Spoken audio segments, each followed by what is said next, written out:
Chapter 21 Stickers. It was the day, at least one of the many special days, where something happened for the first time. It was kind of funny to Dashi. More has happened in the last couple of weeks than the last couple of years. But this was a welcome change, and she relished in it. "Do you have everything in place?" the captain asked, coming inches beside her on her right. She felt a bit uncomfortable at the closeness, but she kept a professional face. The captain didn't mean anything by it. "Yes, sir," she replied immediately. Captain Barnacles nodded, before walking away. "I should not have expected anything less." There was satisfaction in his voice. Dashi internally beamed. She had done her homework, and it was paying off. "Thank you, sir," was her only reply. She glanced at the time, on the bottom corner of the computer screen. 7:58 a.m. Only a couple minutes now, until the Octonauts' first mission. It was supposedly a simple one, something for the Octonauts to ease in and start practicing with. It would be a research mission and a medical checkup of the area. The Octonauts would split into two groups, and most of the GUPs would be used. Additionally, although this was a scheduled mission, the Octo Alert would be activated. It would be a way to practice protocol for emergency missions. While most of the Octonauts would leave, her main job was to stay in HQ and monitor everything. She would be the eyes and ears, making sure that transmissions worked and that no storms would sneak up on them. If something went wrong, she would be one of the first to be able to respond and help the captain coordinate everyone else. She could also send information from the computer's databases to the Octonauts, if necessary. Basically, it was a desk job, but one of the coolest desk jobs she ever had. And even though it was a bit tempting to mentally pout at not going out in the water, she knew the importance of this post. If something went wrong, the others may very well depend on her. Besides, she'll get her chance to go out there soon enough. Throughout her thoughts, Dashi made sure to keep an eye on the time. Soon enough, the waiting was over, and it reached 8 a.m. On the dot, the captain ordered, "Dashi, sound the Octo Alert." She obliged. Line break. Peso practically jumped out of his cold suit when the alarm rang. It was a whoop, whoop sound, crashing into his inner ears. He put a flipper to his chest for a moment, trying to calm his heart. "Octonauts, to the HQ," Peso heard above the noise. It must have been the captain over the intercom system. Peso picked up his bag and headed out of the medical bay. Flappity flippers, he was expecting that alarm, but he didn't expect it to be that loud. The rooms were filled with rotating orange lights as he ran down the hallway. He went as fast as possible towards the octochutes. Although there was no emergency today, he knew that whenever the Octo Alert would sound in the future, timing would be crucial. He went into the octochute, arriving seconds later in the HQ. Quasi and Shillington followed shortly after. Peso made sure to keep his gaze away from the pirate, and only looked towards the captain. Captain Barnacle stood nearby the monitors, facing them. He held his octo compass with a paw, examining it intently. When Tuna, the final creature of the crew, arrived, the other Vegemals were not required to join the missions, unless absolutely needed. The captain pressed a button. 42 seconds, he declared. "Good work, everyone. I expect similar results in the future." Oh, great. Now there were expectations even before he had to prove himself with his medical skills. Peso swallowed, trying to keep the oncoming anxiety at bay. He could feel himself teetering forward into fear, but he kept himself back. This was not the time. "Today is our first mission," Captain Barnacle said, pacing slowly with his arms behind his back. He reminded Peso of an army general. "It is a simple exploration and medical sweep, something to start the research going and to get our feet wet, literally and figuratively speaking. It is also a chance for us to test out the GUPs in greater detail."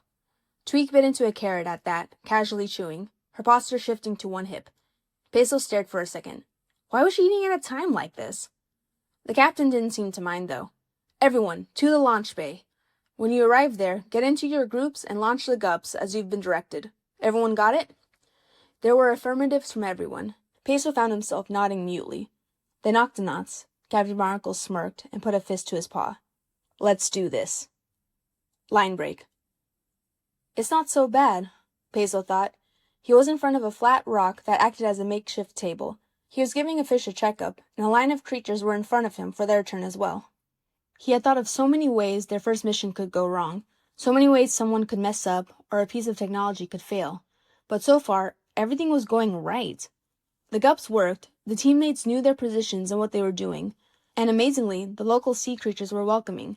Peso had been wary of their reactions. After all, outsiders were arriving into their home. But they seemed very friendly and curious, and once the captain had explained who they were and what they did, the community accepted them with open arms. They interacted with the crew, allowed Shellington to ask questions and run a couple of experiments. A few of the children befriended and played tag with Quasi, which shocked Peso, and Tune-Up ended up joining the game as well. "Next, please," Peso said, after the current fish left, a bandage around his tail. A small eel, a child, slithered up next. "Hello there," Peso said gently. "Hello," the eel replied shyly. Peso thought he was adorable. "What's your name?" Peso asked. He flipped open the medical bag. "David," the eel replied. He slithered towards the bag, close enough that he almost put his head inside. "What's all this stuff?" "My supplies," Peso said. David pulled away a bit so Peso could take out a stethoscope. A lot of the creatures were asking who he was, what he did. It may be a good idea to prepare a little speech, a brief description of who he was, so he could explain it whenever he met someone new. "I'm a medic. I help anyone who is hurt or sick." "How do you do that?" David asked. "There are lots of ways," Peso explained. "For example, this stethoscope helps me hear a creature's heartbeat." Peso started the checkup, explaining each piece of equipment before he used it. David was a bright child, taking it all in with adept attention. "And that's everything," Peso concluded, putting the supplies back in the bag. "You're a very healthy boy. Everything is ship-shape." He was caught off guard that he had used a pirate expression. "Thank you, Dr. Peso," David said. "You can just call me Peso," the penguin replied, although he was flattered by the title. He didn't want to alienate himself from other creatures, especially ones who weren't familiar with doctors. He was just like everyone else. David said hesitantly. "Do you have any stickers?" "Stickers?" "Yeah," he replied. "I heard that if you're very good, doctors give stickers after every checkup." He perked up eagerly. "Do you have any?" Peso was at a loss for words. "No, I'm sorry." He really was. Poor kid. How could he have forgotten something like that? "Don't worry, mister," David said, though he tried to keep the disappointment from his voice. "No, this cannot do." "But I have some treats," Peso said, thinking on the fly. He smiled as the boy perked up again. "Let me just ask someone to send them over." "Wow! Thanks, mister!" Peso had seen, and tasted, the fish biscuits that the Vegemals made. Only fishy by name, it did not have any meat or fish in it, and was basically versatile enough that any species could eat them. They were also very tasty. He bet most anyone would like them. He turned on his communicator, saying, "Peso to Vegemals."